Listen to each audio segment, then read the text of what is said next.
Hello, my name is Dr. Jimmy Gutman. Welcome to today's lecture. Today we're going to be looking at short and long-term health issues of firefighters. Just a brief word about myself. I spent most of my clinical career in emergency medicine, but in the last couple decades I've focused on this little molecule called glutathione. So although we're going to be looking at the health issues of firefighters, it's going to be from a particular perspective. First, for the sake of clarity, I'm involved in the research and development of a product called Immunocal, made by Immunotech, which raises glutathione. Second, we're going to look at these health issues and see how glutathione relates to them. Let's start by looking at some of the health hazards associated with firefighting. The obvious one that comes to most people's minds is physical trauma in the form of injuries or burns. Less obvious to most people are the emotional issues that come along with firefighting. Everything from stress, anxiety, depression, insomnia, and substance abuse. With a bit of investigation, you'll also realize that there are acute medical issues like heart attack, asphyxiation, and the acute effects of toxins.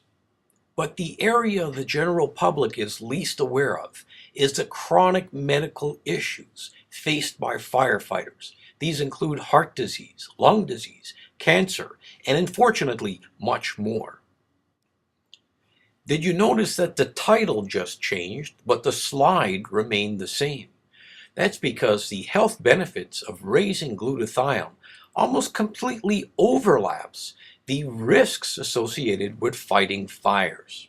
There are many articles written about how glutathione can improve and accelerate recovery from injury and burns. Glutathione levels are lowered in stress and anxiety and depression. And when we look at substance abuse, well, glutathione is very important for the detoxification of many of these substances. But the majority of articles written on glutathione relate to medical issues, both acute and chronic. Let's get back to some of the problems faced by firefighters. Let's take a closer look at the type of exposures one might expect to see. When something burns, not only does it produce heat and uses up oxygen, but it's also full of all kinds of gases, toxic, irritant, and a whole bunch of particulate matter as well that can adversely affect one's health. The list of toxic gases you see in the slide is just a sampling of what you could find at a fire. The same goes for irritant gases. Not only can these gases cause asphyxiation, but they can also cause a whole host of other cardiovascular and respiratory problems. And problems can continue long after the fire has been put out. They can last a lifetime or even cause an early death. Most people are surprised to learn that injury and burns are not the leading cause of death in firemen. The number one cause of death at a fire is heart attack, affecting over half of all the deaths that we see at a blaze. But much more innocuous is the increased risk for the development of cancer. And of course, we can't forget the long list of different lung diseases that may occur in firefighters. How does all this affect overall longevity? Well, when we look at the numbers from Ontario, Canada, the average Ontario male is going to live to age 78. The average firefighter is going to live an average age of 65 years. This is a whopping 13-year difference. What to do, what to do? Well, let's look at some of the tools you have and some of the tools you might be missing. More progressive fire departments will offer a health and wellness program. This will address lifestyle, fitness, nutrition, and encourage regular medical checkups. This all is very much in your favor. External decontamination is critical. Everything from common sense things like cleaning yourself off at the scene to much higher tech solutions. Which raises the question, what are you doing about cleaning yourself off from the inside? Well, this is where glutathione comes in. Now, most people have not heard of glutathione, but I guarantee you this, in the next 3 or 4 years, everybody will be talking about glutathione the same way as we use words like cholesterol or antioxidant. Now, why is this? Because in the last couple decades, there's been an absolute avalanche in research on glutathione. As of 2012, there's been over 100,000 published peer-reviewed articles on the topic of glutathione. So what is glutathione? Well, glutathione appears naturally in your body, and it does all kinds of things for your health. Problem is, there are just as many things that will lower glutathione levels. Now, it's hard to raise glutathione levels. You would think that eating glutathione will do it, but eating glutathione, it just gets broken down in your digestive tract. The only way to raise glutathione levels is to eat the building blocks or precursors so your body can make more. Now let's look at some of the many things that can lower your glutathione levels. A long list of commonly prescribed drugs, poor diet, which I think most North Americans suffer from, not just from their habits, but it's hard to get good, fresh, nutritious food. Injury, trauma, burn, stress, infection, pollution, the aging process itself. You lose 10% of your glutathione every decade. The list goes on and on. The ultimate effect of all of these factors ends up lowering your glutathione levels. And as your glutathione levels get lower, you end up with cellular aging, you end up with more illness, and worst case scenario, death. So how exactly can glutathione help with these problems? What does glutathione do? Well, the easiest way to remember the 3 most important things that glutathione does in your body is to remember the word AID, A-I-D. Glutathione is aid for your health.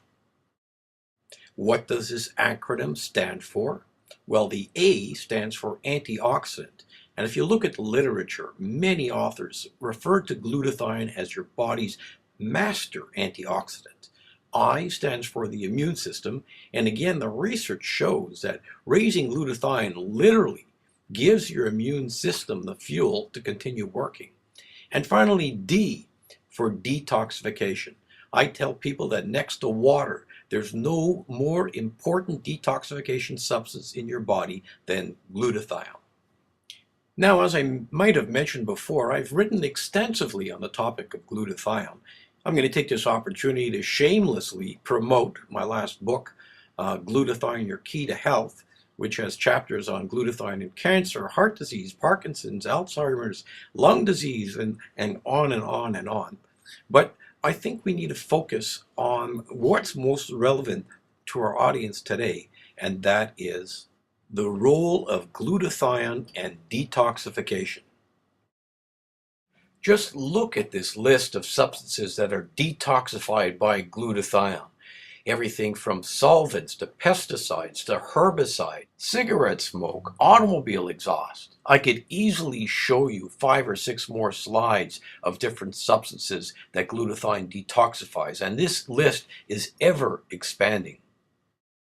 Some of the most noxious heavy metals are released at the scene of a fire. And what's interesting about glutathione is that it actually acts as a chelator, which means it binds directly to the heavy metal, puts it into a soluble form whereby it can be taken out of the cell and eventually out of the body. The group of elements called halides, which include things like chlorine and bromine, each of these elements burning with a different color of the rainbow, but unfortunately causing a rainbow of different pathologies inside the body of a firefighter. Here's a slide depicting the biochemical pathway of glutathione's ability to detoxify halides. Now, occasionally a clumsy civilian might be exposed to a burning pan, setting up a situation that we call Teflon flu. But a burning pan does not compare to a burning apartment building. Glutathione is also involved with the metabolism of carbon monoxide, with the metabolism of complicated exposures like cyanide, with the detoxification of dioxin. For you keeners out there, here we see the role of glutathione both in phase 1 and phase 2 liver detoxification of dioxin.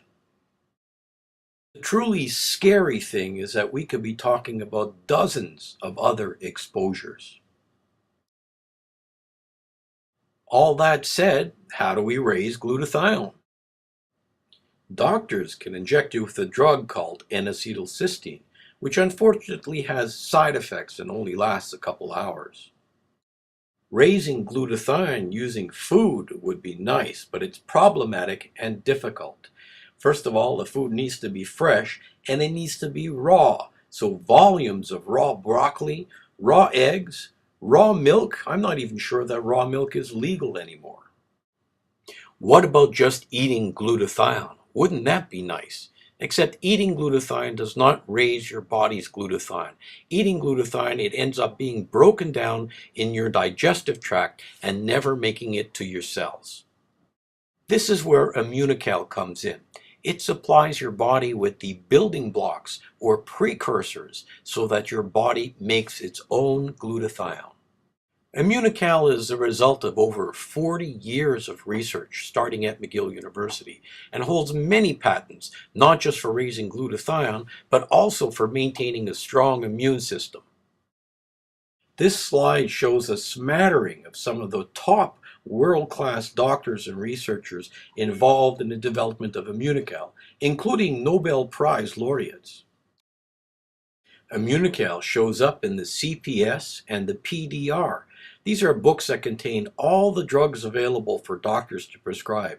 These books sit on the desk of every single doctor and every single pharmacist in North America. It must be noted that the inclusion of Immunocal is a bit unusual in that it's not a drug, it's a natural product. A natural product has undergone the same kind of scrutiny as a pharmaceutical, having published gold standard clinical trials in some of the top scientific and medical journals available, and in some of the top institutions that you will well recognize. So what is it in this presentation that you could take home as an important message? If you are involved in firefighting, I'm sure you're trying to do everything right. What we're offering here is another option, protecting yourself from the inside. I hope you found this informative, and thanks for watching. Until next time, I'm Dr. Jimmy Gutman. To health.